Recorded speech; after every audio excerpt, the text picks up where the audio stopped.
A high-pitched drone, like a trapped hornet, announced Mikey's arrival. I was lost in my crossword, the lukewarm coffee doing little to sharpen my focus, when he drifted into the kitchen, his phone an inseparable extension of his hand.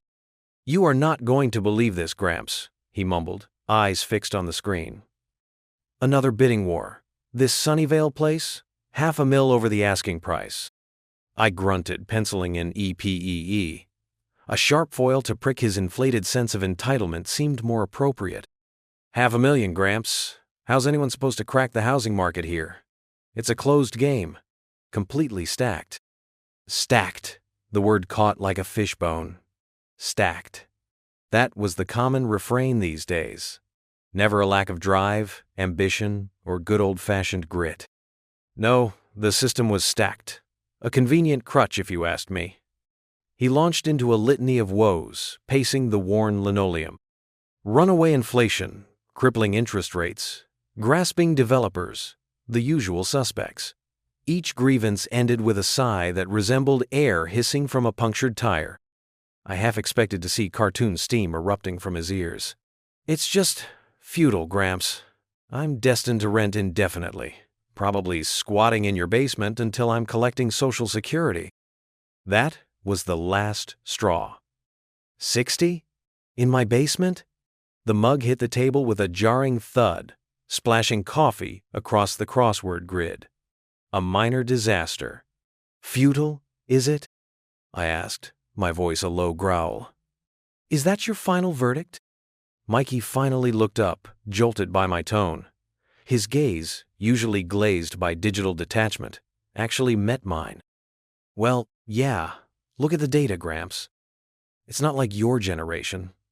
You could buy a house on a handshake and a promise back then." "Your generation," I muttered, shaking my head. He knew nothing of sacrifice, of clawing your way up from nothing. They acted as if they invented hardship. I pushed myself to my feet, my joints issuing their usual chorus of complaints.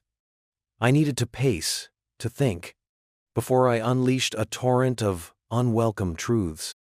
This new breed, so fragile, so eager to concede defeat, pathetic. They possessed more opportunities than we ever dreamed of, and they frittered them away, lamenting injustice instead of fighting for their peace. I hobbled to the window, gazing at the small, well-tended garden. I planted those roses myself, years back. No silver platter, just calloused hands and endless pruning. A wild idea, a preposterous notion, began to germinate in my mind. Impetuous, reckless, the kind of folly I hadn't indulged in for decades. But the more it formed, the more it took hold, solidifying into a challenge. I turned back to Mikey, still scrolling through Zillow, his face a study in dejection. "All right, son," I declared, my voice resolute.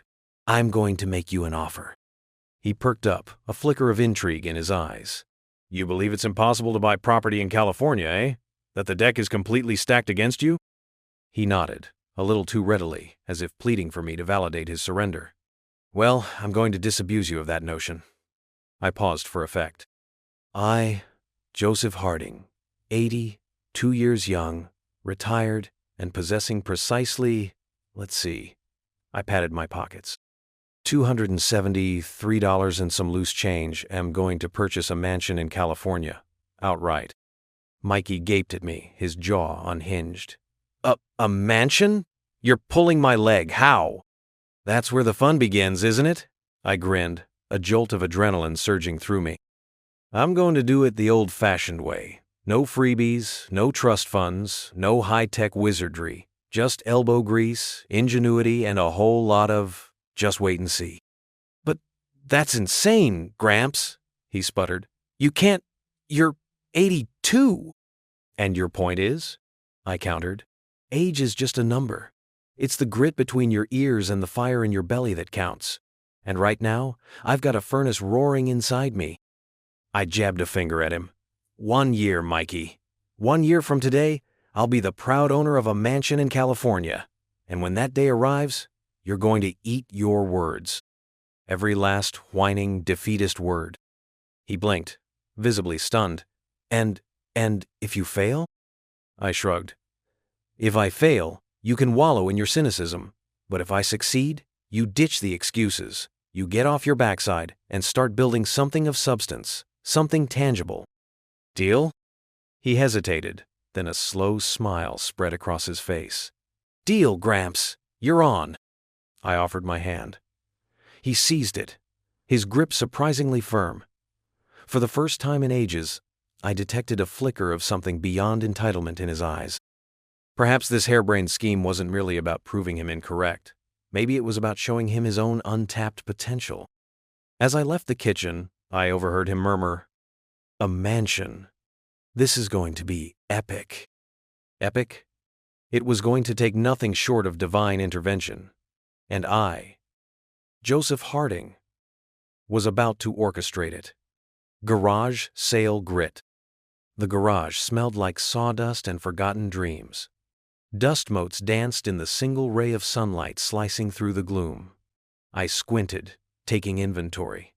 Years of accumulated junk. Or, as I preferred to think of it, raw material for future triumphs. Mikey called it hoarding. Kids these days. First up, the power tools. My trusty old drill, a Black & Decker workhorse from the Carter administration. Probably worth more as an antique than a drill. Still purred like a kitten, though. A kitten with a serious caffeine addiction. Next, the circular saw. Used that to build Sarah's dollhouse, back when she was knee-high to a grasshopper. The thought brought a brief tug at my chest, quickly dismissed. Sentimental rubbish. Sentimental rubbish didn't buy mansions. I hefted a rusty handsaw. This one had a story. Used it to help old man Hemlock rebuild his porch after that oak tree decided to redecorate. Hemlock had paid me in apple pies for a month. Best damn apple pies I ever tasted. Still, sentimentality aside, it went into the sale pile. Mikey shuffled into the garage, looking like a wet dish rag. "Gramps, are you really going through with this?" "Did I stutter, son?" I grunted, wrestling a tangled mess of Christmas lights into a box. "A bet's a bet, and I intend to win." He leaned against the doorframe, radiating negativity. "But, a mansion? In a year? You're going to sell your old tools?" "These ain't just old tools, Mikey. These are instruments of creation. And yes, they're going to fund my ascent to palatial glory. You could learn a thing or two." I tossed him a pair of work gloves. "Start sorting, unless you'd rather be proven, right?"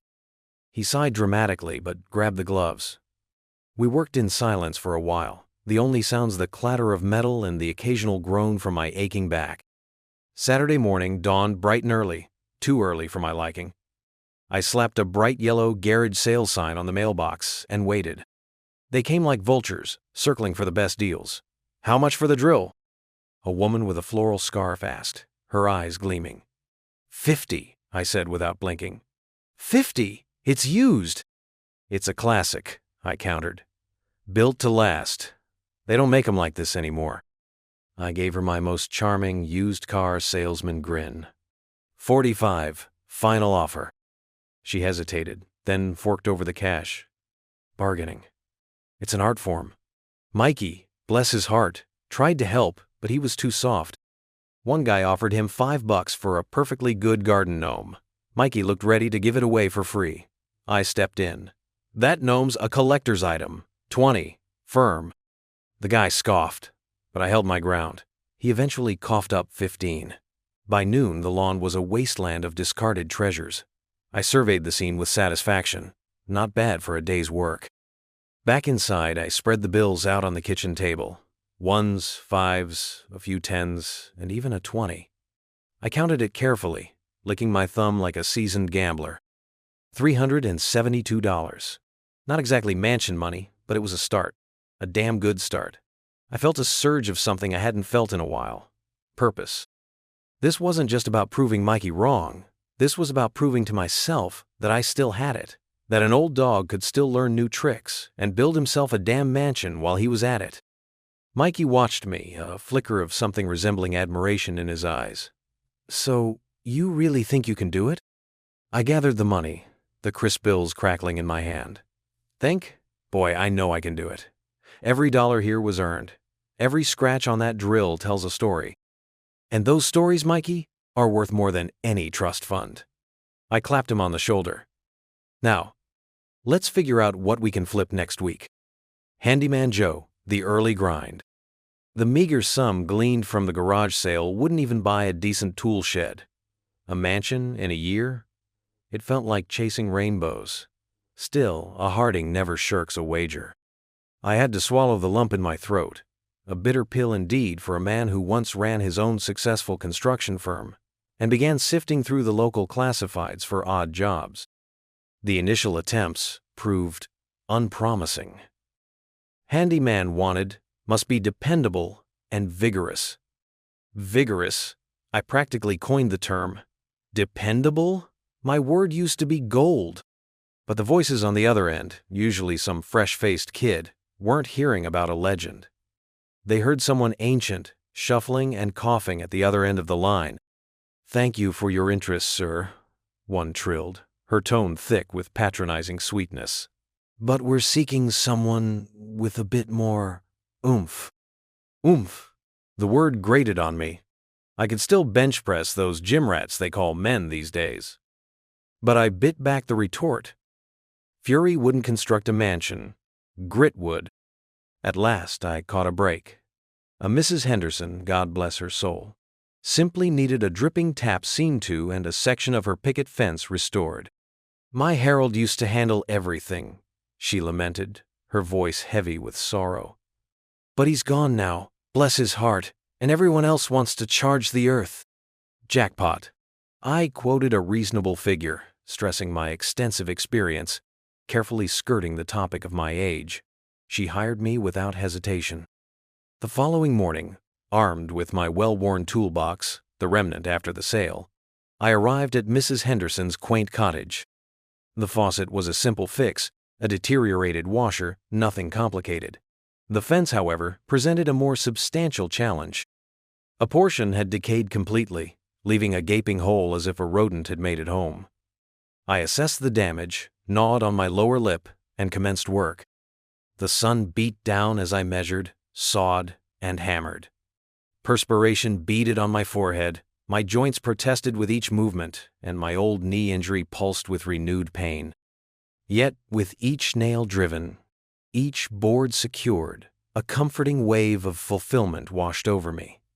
There's an undeniable satisfaction in manual labor, in taking something ruined and restoring it, in witnessing the tangible result of your efforts. No report or spreadsheet can deliver that kind of validation.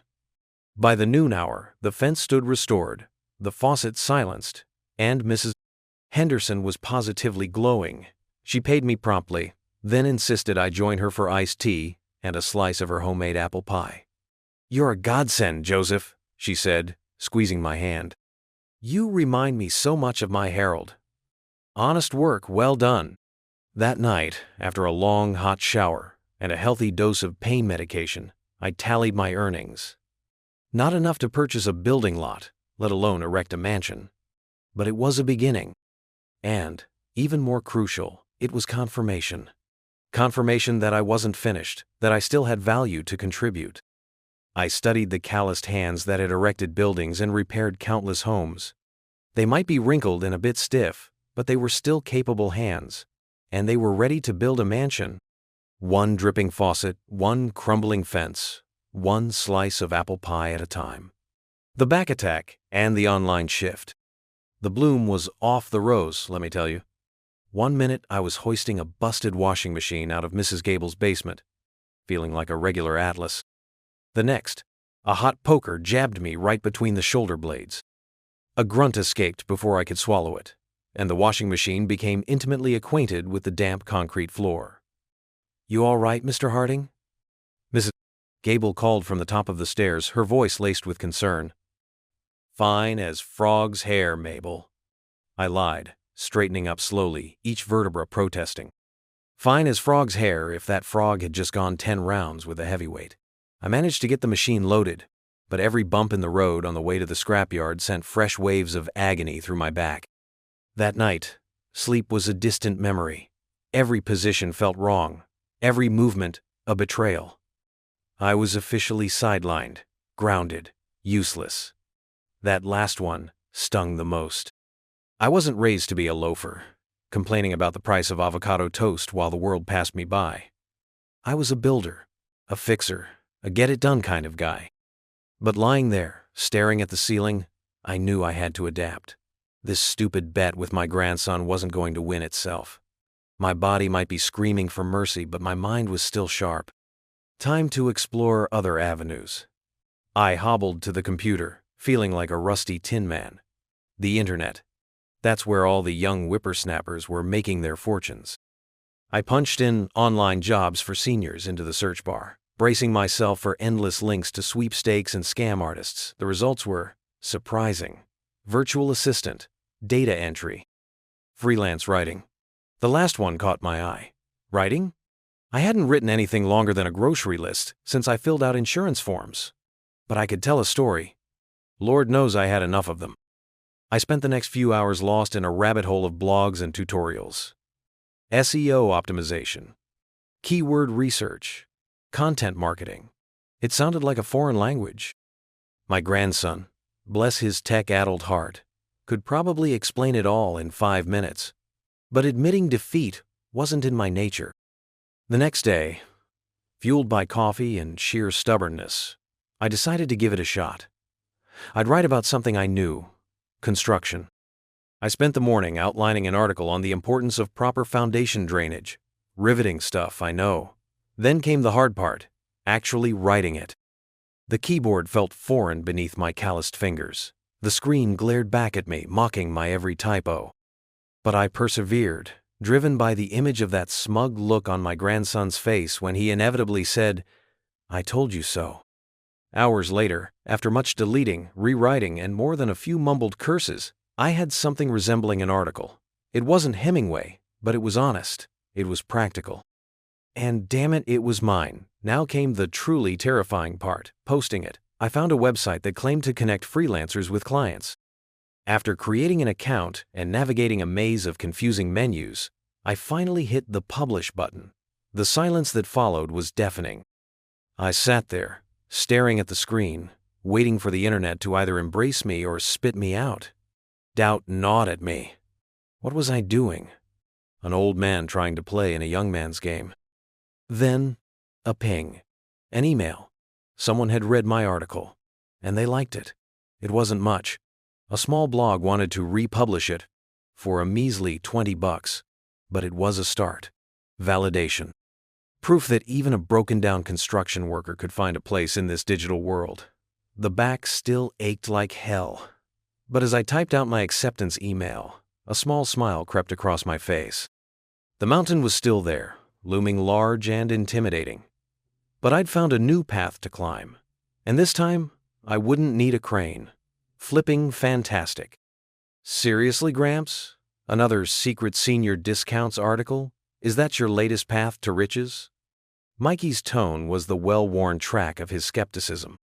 I let it slide, my attention locked on a Zillow listing glowing from the screen of my aged laptop. Words are keeping the lights on, aren't they? This is different. Bigger ambition at play. Oh, I see it now, he scoffed, snagging a fistful of chips. Building a palace on pennies? Something along those lines, I mumbled, my gaze fixed on a dilapidated bungalow teetering on the edge of town. Gonna breathe some life back into a forgotten house. Mikey choked on a chip. You? Fix up a house? You set off the smoke alarm making toast. The jab pricked, but I masked it. This isn't about toast, Mikey. It's about opportunity. Folks around here complain about housing costs. I'm going to create an affordable option, and maybe turn a profit while I'm at it. The bungalow was a wreck. Flaking paint clung to the exterior like molting skin. The porch slumped with fatigue. The yard was a riot of weeds, a graveyard of unfulfilled potential. But I saw beyond the decay. The structure was sound, good bones, a dependable roof. It simply needed a resurrection. Looks like a place people went to buy drugs, Mikey observed, his nose crinkling as we crossed the threshold. Looks like potential to me. I countered, unfurling my tape measure. Besides, honest work never hurt anyone. The ensuing months dissolved into a haze of sawdust, sweat, and the sting of splinters. I tore up the stained carpets, revealing surprisingly elegant hardwood beneath. I patched plaster like I was performing reconstructive surgery, waging a constant war against the infiltrating dust. Hours vanished as I resurrected the rusted bathtub, transforming it from a breeding ground for germs into something resembling serenity. Mikey remained largely an observer, his running commentary laced with wry amusement. You know, there are professionals for this kind of thing, right? People who aren't collecting Social Security? And they charge a king's ransom, I'd retort, wrestling with a seized pipe. Besides, I'm learning, and so are you. 2 birds, 1 stubborn bolt? I installed new windows to replace the fogged panes, tamed snarled electrical wires, and even plumbed a kitchen sink without converting the house into an indoor swimming pool. My spine protested nightly, but I persevered. It wasn't just about the money. It was a testament to my resilience. Still capable of creation. Finally, after what felt like an eternity, the bungalow began to assume the form of a home. Fresh paint illuminated the interior. The once wild yard was now a respectable lawn. The porch no longer threatened to deposit guests onto the ground. We listed the property, and within days, offers flooded in. I played the field, ultimately accepting a bid that made my seasoned heart flutter. At the closing, Mikey's jaw slackened as the new owners finalized the transaction. The check, a sum rivaling my annual writing earnings, rested on the table, practically radiating success. "Well, I'll be damned," he finally managed. "You actually pulled it off." I clapped him on the shoulder, wincing slightly. "Told you. Now, about that mansion." Mikey stared at the check, then back at me. A spark of something unfamiliar, admiration, perhaps even faith, flickered across his face. "So, what's the game plan, Gramps? Another fixer-upper in the works?" I grinned. "Nah, I think I'll stick to writing for a while. But maybe, just maybe, I'll share a few tricks of the trade." He hesitated, then a hint of a smile touched his lips. "Maybe you could. I mean, somebody's gotta supervise." That was enough. The mansion remained a distant prospect, but for the first time it seemed within reach. And maybe, just maybe, I was finally reaching Mikey. One renewed house, one cutting remark, one shared ambition at a time. The real trick wasn't just about flipping houses, it was about flipping mindsets. And that's a renovation worth more than anything. Sabotage and suspicion. The bungalow flip was a satisfying win, yet Mikey's newfound concern left a sharp taste in my mouth. Suspicion clung to it like burrs, an unwelcome aftertaste that lingered. He still viewed the mansion project as folly, only now his dissent was more insidious, a campaign of attrition. "Grandad," he'd begin, lounging in my worn office chair with studied nonchalance. "Are you sure you're not pushing yourself too hard? All this writing? At your age?" That pointed, "at your age," hung in the air like a grim prognosis. The implication was blatant. I was about to collapse from sheer exhaustion, and perhaps a kernel of truth resided there. My fingers throbbed some nights after wrestling with the keyboard, and my vision wasn't what it had been. But confessing that to Mikey? Absolutely not. "Worry about your own affairs, kiddo," I'd snap back, pivoting towards my monitor. "I'm just getting into my stride." Truthfully, the writing assignments were a steady stream. My pieces, ranging from fixing leaky pipes to crafting artisanal bread, had found a surprising audience. Money was trickling in, gradually accumulating towards the financial mountain I needed to conquer. But Mikey's constant needling was like water torture, slowly chipping away at my resolve. Then came the mishap. I'd been engrossed in a particularly lucrative commission, a comprehensive guide to composting for a gardening site. 3,000 words, meticulously researched, elegantly composed, if I may say so, and practically ready for submission. A 5-minute coffee break, and upon my return, the document had vanished, gone without a trace. "What the hell?" I sputtered, aghast at the blank screen. Mikey, perched on the edge of my desk, preoccupied with his phone, wore an expression of guileless innocence. "Whoa, Granddad, what gives? Computer glitching again?" "Glitching? That document was right here. Where has it gone?" He shrugged, feigning ignorance. "Maybe you neglected to save? It happens all the time." My blood pressure spiked. I always saved my work. Decades ago, floppy disks and blackouts had taught me that lesson with brutal efficiency. "Don't insult me, Mikey. I saved every 5 minutes. You were the only one in this room." He scoffed, finally locking eyes with me. "You think I trashed it? Seriously, Granddad? What benefit would I derive from that?" That was the crux of it, wasn't it? What possible motive, perhaps disproving me, held greater weight than seeing me flourish? Maybe witnessing my failure would somehow justify his own inertia. "I don't know, Mikey," I said, my voice dropping to a dangerous register. "But I suspect you're not quite the cheerleader you make yourself out to be." The kindling was lit. The gasoline was the accumulation of weeks of belittling comments and veiled digs. The conflagration was instantaneous and raw. "Oh, so now I'm the villain?" he retorted, leaping to his feet. "I'm just striving for realism. You're chasing rainbows, Granddad, and someone needs to spell it out before you gamble away everything." "Gamble away everything?" I bellowed, slamming my fist against the desk. "I started with less than nothing, kid." "I clawed my way here on sheer willpower, something you wouldn't comprehend. And you, fixated on that useless device and your parade of excuses, you think you're qualified to assess me?" The atmosphere thrummed with animosity. We stood, face to face, 2 generations locked in a struggle of wills. My pulse hammered against my ribs, a painful reminder of advancing years.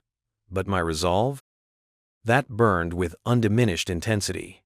"Get out," I stated, gesturing towards the doorway. "Get out, and don't return unless you can offer something besides criticism." He scowled, his face crimson. Then, without a further word, he spun on his heel and stormed from the house, the door vibrating in his wake. I remained rooted to the spot for a long while, regaining my composure.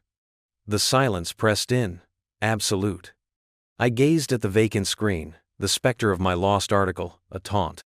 Uncertainty pecked at me, whispering corrosive questions. Had I reacted excessively?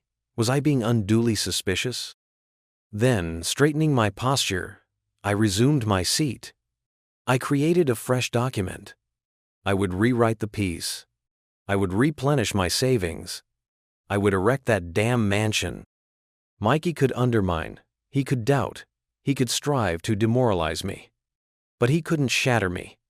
Because a seasoned hand, especially one with an axe to grind, could still master new techniques. And I was only just gaining momentum, hacked and heartbroken. The silence in the house was deafening after Mikey stormed out. Good riddance, I thought, even as a sliver of guilt needled me. Still, the show had to go on. I had contracts to fulfill, a deadline looming, and a mansion to build. I brewed a pot of coffee, strong enough to stand a spoon in, and settled back into my writing chair, ready to wrestle with words and turn them into dollar signs. That's when I saw it. My freelancer account, usually humming with notifications and pending payments, was starkly empty. The balance, typically reflecting my hard-earned progress, read a big, fat 0. My eyes, already strained from staring at the screen, felt like they were about to pop. "What in the blue blazes?" I muttered, clicking frantically through the various tabs. It was all gone. Every single penny vanished into the digital ether. Panic clawed at my throat. Had there been a glitch? A system error? I contacted customer support, the automated voice on the other end chirping annoyingly as I navigated the labyrinthine menu. Finally, a real person, sounding bored and indifferent, informed me that my account had been compromised, hacked, funds transferred to an unknown recipient. The breath hitched in my chest. Thousands. Months of grueling work. Late nights fueled by lukewarm coffee and sheer stubbornness, all gone. Just like that. I slammed my fist on the desk, the flimsy wood protesting with a groan. Damn it all! The weight of it all settled on me, crushing my spirit like a hydraulic press. I slumped back in my chair, the fight draining out of me. It wasn't just the money, it was the violation. The feeling of being exposed, vulnerable. Someone had reached into my life, into my carefully constructed fortress of independence, and stolen my hard-won gains. Doubt, that insidious little voice I thought I'd silenced, began to whisper in my ear. "See, Joseph, you're too old for this, too slow. You can't keep up with this newfangled world." The image of Mikey's smug face flashed before my eyes. Was he right? Was I chasing a fool's dream? Maybe I should just give up, admit defeat, and spend my remaining years shuffling around in slippers, watching reruns and waiting for the inevitable. I sat there for a long while, the silence punctuated only by the rhythmic ticking of the grandfather clock in the hall. Each tick felt like a hammer blow, driving another nail into the coffin of my ambition. The sun began to set, casting long, mournful shadows across the room. Then, something shifted.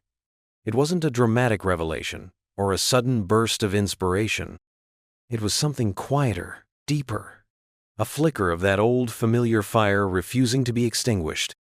I thought of my father, a man who had weathered the Great Depression, raised a family through sheer grit and determination, and never, ever gave up. He used to say, "Life knocks you down, Joseph. It's what you do after you get up that counts." Damn right. I might be 82, but I wasn't dead yet. I'd been knocked down before, and I'd always gotten back up. This was just another hurdle, another obstacle to overcome. The money was gone, yes, but the knowledge, the experience, the connections I'd made, those were still mine. They couldn't be hacked or stolen or taken away by some faceless thief hiding behind a computer screen. I stood up, my joints creaking in protest, and walked over to the window. The last rays of sunlight painted the sky in hues of orange and purple. It was a beautiful sight, and a reminder that even after the darkest night, the sun always rises again. I took a deep breath, filling my lungs with the cool evening air. "All right," I said to myself, my voice rough but resolute. "We start again. We find another way." The mansion wasn't going to build itself, and I had a point to prove. To Mikey, to myself, and to anyone else who thought an old dog couldn't learn new tricks, the game wasn't over. It had just gotten a whole lot more interesting. Wisdom for sale. The consultant. The internet had tried to rob me blind, but it wasn't going to break me. I'd spent half a century building businesses, navigating markets, and outsmarting competitors. Hacking was just a new kind of banditry, and I knew how to deal with bandits. Mikey's whining about avocado toast and unattainable dreams of homeownership still echoed in my ears, a constant reminder of the younger generation's perceived helplessness. He thought he had it tough? I was about to show him what tough really looked like. I needed a new angle, something that played to my strengths. Writing was out, at least for now. It was too easily compromised. My brain, however, was still intact. And that, I realized, was a marketable commodity. Wisdom for sale. Consultant. The thought had a nice ring to it, like a rusty old cash register finally spitting out gold coins. I started small, haunting the local coffee shops where young entrepreneurs huddled, their laptops glowing in the dim light. They looked so earnest, so full of ideas, yet so utterly clueless about the realities of the business world. Easy pickings, I thought with a grim smile. That's where I found Esmeralda, or Esme, as she insisted I call her. She was wrestling with some coding issue on her laptop, brow furrowed in concentration. I'd overheard her earlier, pitching her app to a potential investor. A truly awful presentation, filled with jargon and lacking any real understanding of the market. "Having some trouble?" I asked, my voice gruff but not unkind. She jumped, startled. "Oh! Yeah. Just a little bug in the system." "A bug," I scoffed. "Sounds more like a full-blown infestation. Tell you what, kid, I've seen worse.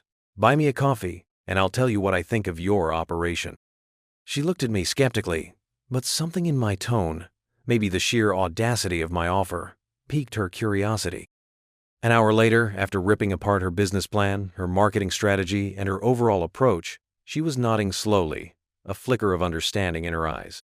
"Wow," she said finally. "You didn't pull any punches, did you?" "Never have," I replied, taking a sip of my lukewarm coffee. Sugarcoating gets you nowhere. You need to hear the truth, even if it stings, especially if it stings. Esme hired me on the spot. It turned out her bug was the least of her problems. Her real problem was that she had a great idea but no idea how to execute it. That's where I came in. For the next few weeks, I became Esme's shadow, a grumpy Yoda dispensing hard-earned wisdom. I taught her how to negotiate, how to read a balance sheet, how to spot a con artist a mile away. I pushed her, challenged her, and occasionally made her cry, though I'd never admit that. I showed her how to build a brand, not just an app. We refined her pitch, focusing on the problem she was solving, not the technology she was using. I forced her to practice until she could deliver it in her sleep. Esme was a fast learner, thankfully. She soaked up knowledge like a sponge, and she wasn't afraid to challenge my ideas, which I appreciated. We argued, we debated, but ultimately, we worked together to create something solid, something real. When her app finally launched, it was a success. Not an overnight sensation, but a steady, growing success. And when the first substantial payment landed in my account, a sum that made my eyebrows shoot north, I knew I'd found my new calling. "You're a lifesaver, Joe," Esme said, her eyes shining with gratitude. "I couldn't have done it without you." I grunted, trying to hide my satisfaction. "Don't get soft on me, Rodriguez. This is just the beginning. Now, about expansion." The money was good, better than good. It was a validation. It proved that even at my age, I still had something valuable to offer. More than that, it proved to Mikey and to myself that I wasn't some relic of the past. I was a resource, a force to be reckoned with. The mansion in California was still a long way off, but I was finally on the right track. And this time, I wasn't just writing about success. I was living it. The frugal fortress. The first thing to go was that ridiculous streaming package Mikey signed me up for. "Gramps, you gotta see Space Vikings from Neptune," he'd said, like I was some drooling idiot who couldn't tell the difference between a documentary and a dogfight in space. Cancelled. Then the newspapers. I could read the headlines for free at the library. Get the gist. The coffee subscription? Trading it for instant. It tasted like burnt dirt anyway, but it had caffeine, and that's all I needed. Mikey watched me like I was growing a second head. "Gramps, are you okay?" "Never been better," I grunted, hacking away at a head of cabbage with a dull knife. "Just cutting back, living within my means, something a certain grandson of mine could learn a thing or two about." He rolled his eyes. Yeah, I get it. You're on a mission." Mission was an understatement. This was Operation Show Up, the Grandson, and Buy a Mansion, in cash. My daily uniform became whatever wouldn't fall apart. No more dry cleaning. Wrinkles were a sign of hard work, damn it. My car, sudden affinity for public transport.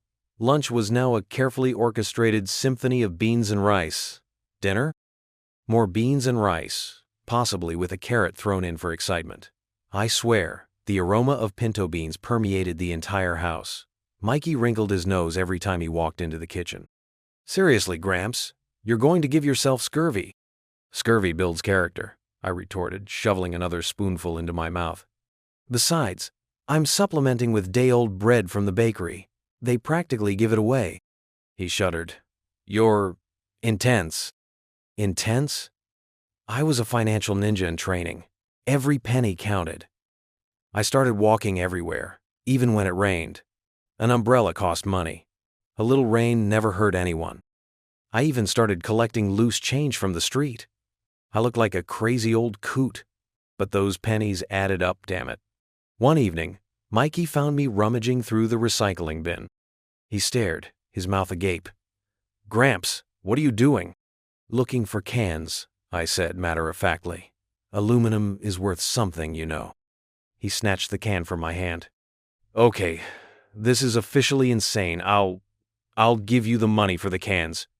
Just, please don't go dumpster diving." I fixed him with a stare that could melt glaciers. "Are you offering me a handout, Michael?" He recoiled. "No, I'm worried about you." "Don't be," I said, straightening up. "I'm not worried about me. I'm worried about you. You need to learn the value of $1, son. See how hard I'm working? That's how you get things done. I went back to sorting through the recycling. He watched me for a moment, then sighed and went back inside. I could hear him muttering something about early onset dementia. Let him think what he wanted. I had a mansion to buy. The truth was, it wasn't easy. The constant frugality chafed. I missed a decent cup of coffee. My joints ached from walking everywhere. But every time I felt like giving up, I'd look at the picture I'd taped to the fridge, a sprawling, sun-drenched mansion in California.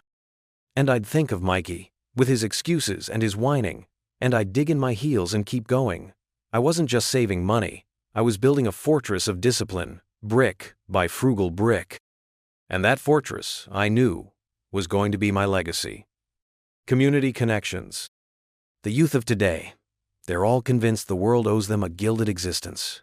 Back in my day, we built our own ladders. Complaining about housing costs? Pull yourself up by your bootstraps. I decided to demonstrate the old ways to my grandson, Mark, the champion whiner of the family. A palatial home, bought with cash inside of a year? He scoffed. Perfect. Let him observe a veteran craftsman at work. My first task was cultivating relationships. Not that screen-fixated drivel they call networking today. I'm talking about genuine face-to-face interactions, the kind where you can read a person's intentions. So, I started lending a hand at the community center. Figured some good deeds wouldn't hurt, and perhaps I'd encounter a useful contact. The place bustled with activity. Boisterous children, seniors engrossed in bingo, the usual organized chaos. I volunteered for groundskeeping, figuring I could still manage a lawnmower. And I could. I possessed a knack for it, actually. Crisp lines, no bare spots, almost therapeutic. Besides, the open air eased the aches in my aging frame. One afternoon, perspiring and pleased after subduing a rampant set of rose bushes, a dapper fellow with meticulously styled hair approached. He introduced himself as Reginald Davenport, Reggie to those he favored, though he didn't strike me as one for casual familiarity. Impressive work, old-timer. He drawled, appraising the neatly sculpted foliage. A remarkable eye for detail. I could use that. Commitment. I arched a brow. Commitment is my stock in trade, friend. What's on your mind? He explained he was developing a new luxury residential area just outside of town. He needed someone to supervise the landscaping, ensuring everything met his exacting standards. He described verdant lawns, vibrant flower beds, and meticulously manicured shrubbery. It sounded appealing, but I've cultivated a keen sense for deception, and something felt a touch off. The remuneration is substantial, he said, flaunting a golden timepiece. And bonuses are attainable, contingent on performance. We bartered, naturally. I wasn't naive. I recognized my value, and I wasn't about to let some slick city operator exploit me. We agreed on a sum that prompted a surprised lift of my eyebrows, and a grimace from him. Acceptable. Striding home that evening, I couldn't suppress a grin. This was more than a mere job. This was an avenue, a tangible shot at reaching my financial goals. More than that, it was validation, confirmation that even at my age, I still possessed worth. My skills, my accumulated knowledge, my sheer tenacity, they still held value. My involvement at the center wasn't simply about altruism. It was about expanding my horizons, building connections, and demonstrating that I wasn't ready for the scrap heap. It was about proving to Mark, perhaps even myself, that experience trumps age every time. It also served as a crucial reminder that Reggie Davenport was a predator and required careful surveillance. The moral crossroads. The first week was a grind, just like I expected. My hands, used to puttering in my own little garden, were screaming by noon each day. But I pushed through, driven by the image of my grandson, Mikey, lounging on my couch, whining about avocado toast being the reason he couldn't afford a down payment. That image was powerful fuel. Reggie Davenport, though, he was a different kind of fuel. The man oozed slime. He stopped by midweek, all teeth and phony smiles. "Joe, my man, things looking good?" "Good enough," I grunted, wiping sweat from my brow. We were clearing a patch of land overgrown with weeds that could strangle a small car. Good honest work. Listen, Reggie said, lowering his voice like he was sharing a state secret. I've been thinking. This project, it's bigger than just landscaping, you know? I straightened up, my gut clenching. What's that supposed to mean? He gestured vaguely towards the edge of the property, where a small creek trickled. That creek, it's technically designated a wetland, but nobody really checks these things, do they? We could, redirect it, dry up that area. Opens up a whole new section of land for development. Big money, Joe, big money for both of us.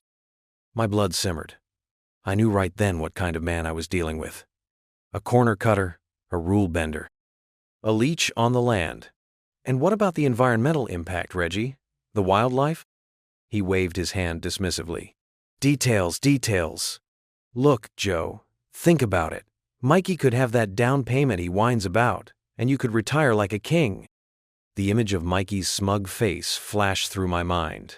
The promise of a comfortable retirement, a life free from aching joints and sunburnt skin.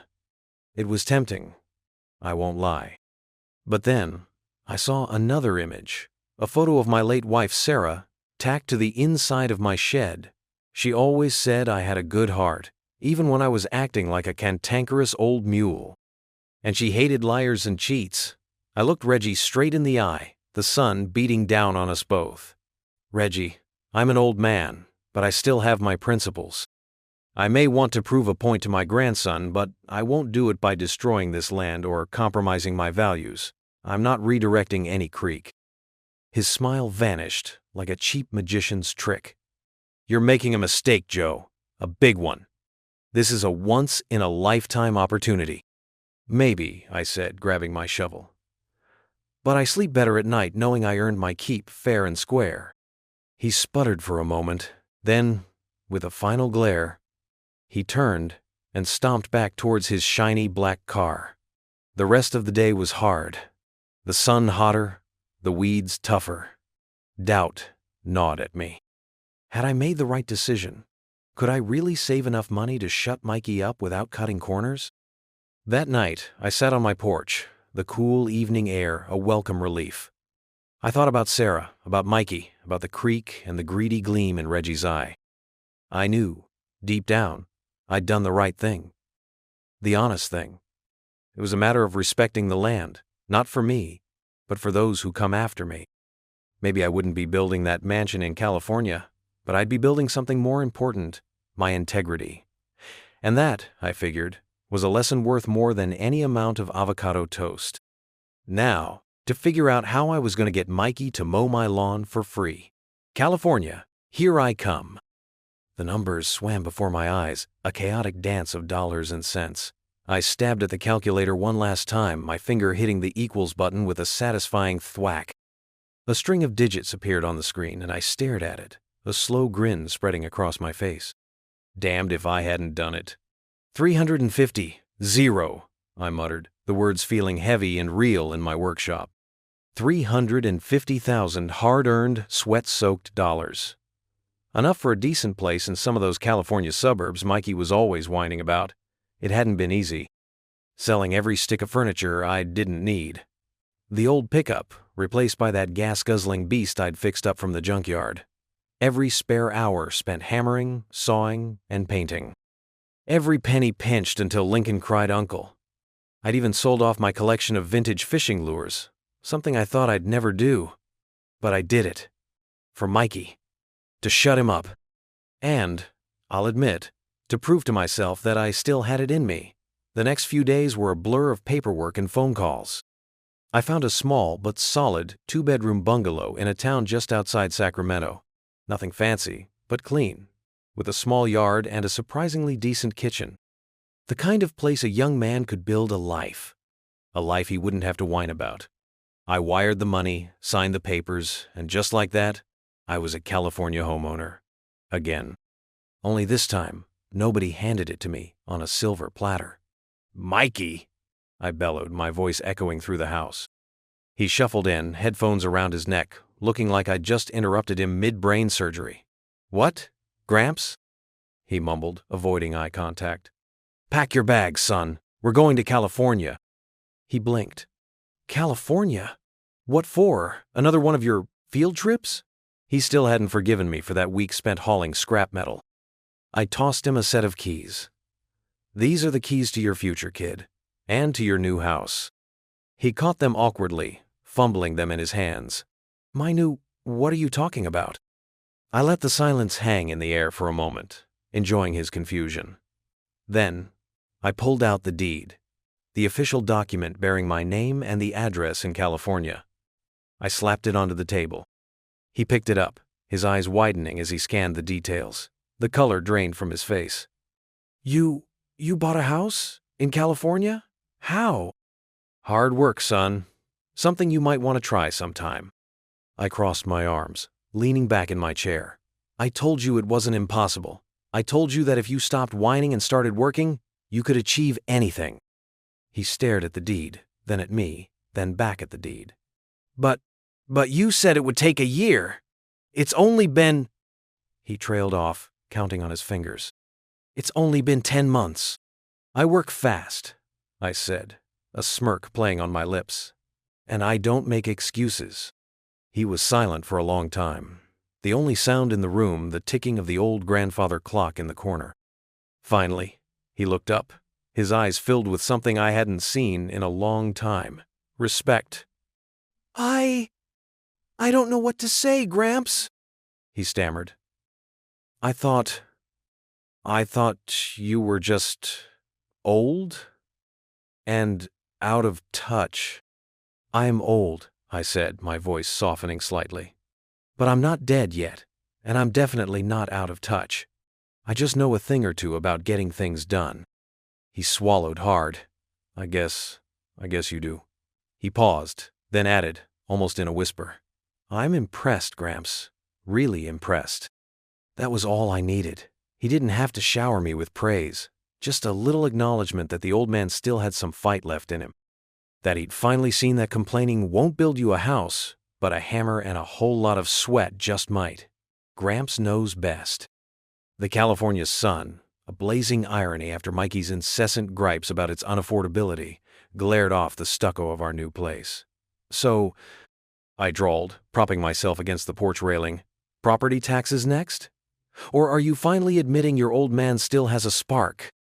Mikey mumbled something about being impressed, though his face suggested he'd just eaten something rancid. Impressed was a pathetic understatement for the financial Everest I'd conquered.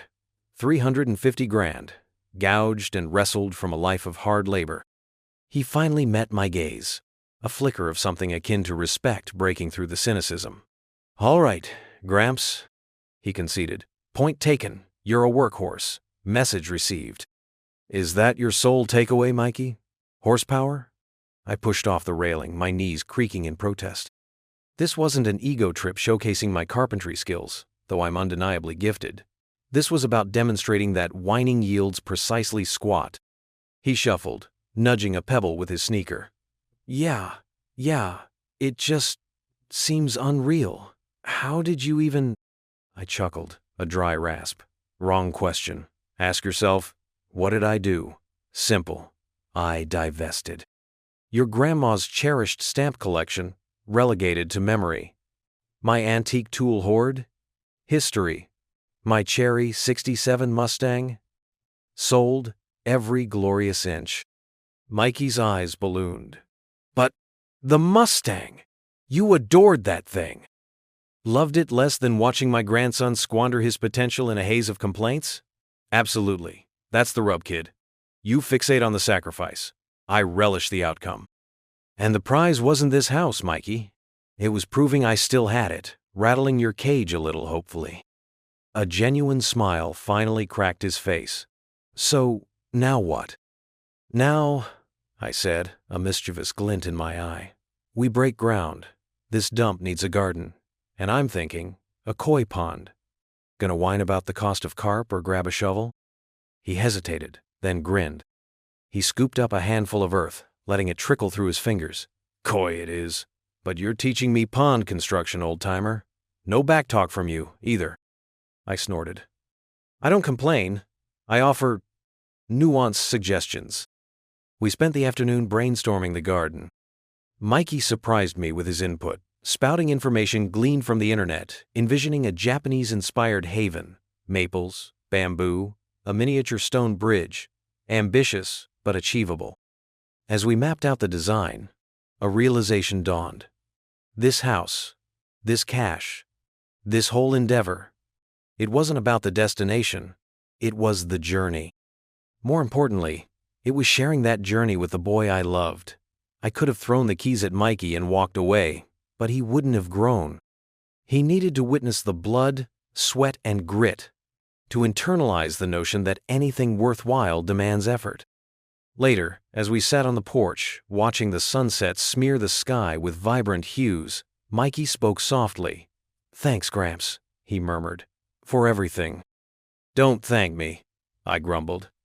"Just kick the habit of whining. Now, hit the web and research koi pond waterproofing. We have work ahead." His quiet laugh resonated more warmly than the California sun. The koi pond was merely the prologue. Repairs loomed, furniture demanded assembly, landscaping beckoned. We toiled side by side, I imparting skills honed over decades, he enlightening me on modern gadgets. We squabbled, we bickered, traded colorful language. Yet through it all, we were erecting something more substantial than walls and beams. We were forging a deeper bond. That, I understood, was the true treasure. The house was just a symbol, a tangible representation of lessons absorbed, labor endured, and the newfound respect burgeoning between us. Maybe, just maybe, this old man still had some life left in him. And perhaps, just perhaps, Mikey was finally realizing Gramps actually knew a thing or two.